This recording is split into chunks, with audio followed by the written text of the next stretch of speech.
Dans cette vidéo, nous allons expliquer le correct fonctionnement de la Seco Juicer Pro. En premier lieu, le montage. Installez le bol à la base du moteur et fixez-le en tournant dans le sens des aiguilles d'une montre. Mettre le tamis et le filtre dans le bol de manière à ce que les deux points soient alignés et fixés au bol. Introduire la vis presseuse et la tourner jusqu'à ce qu'elle soit bien fixée. Ajustez le tube de remplissage pour que les points soient alignés et tournez sans forcer pour fermer le tout correctement. Introduction des ingrédients. Pour presser des fruits entiers, les introduire dans le tube de remplissage et appuyer légèrement avec le presseur, jusqu'à atteindre les lames.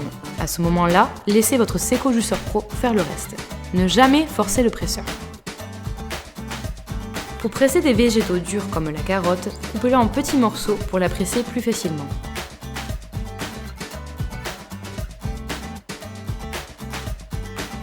Si vous souhaitez presser des fruits et légumes à peau dure, éliminez la peau avant d'introduire les aliments dans le tube de remplissage, sinon vous pourriez endommager le filtre.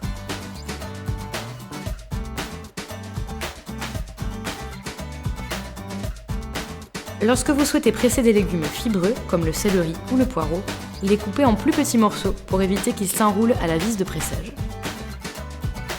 Pour terminer, si vous souhaitez presser des fruits ou légumes avec noyau, retirez le noyau avant l'utilisation.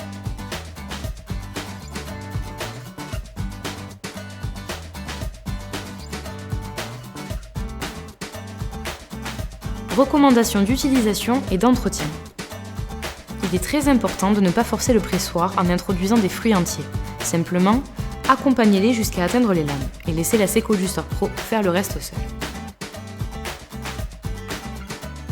Introduire les fruits de 1 en 1 sans surcharger l'extracteur de jus, c'est-à-dire ne pas introduire le fruit suivant tant que le premier n'a pas été pressé.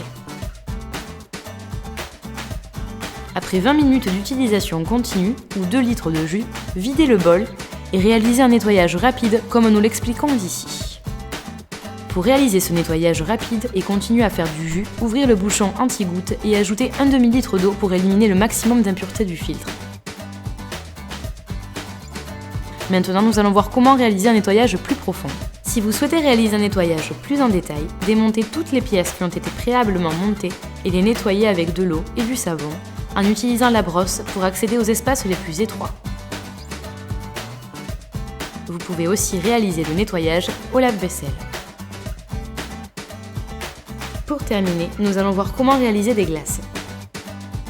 Pour réaliser des glaces, installez le filtre à glace dans le bol sans le filtre ni le tamis.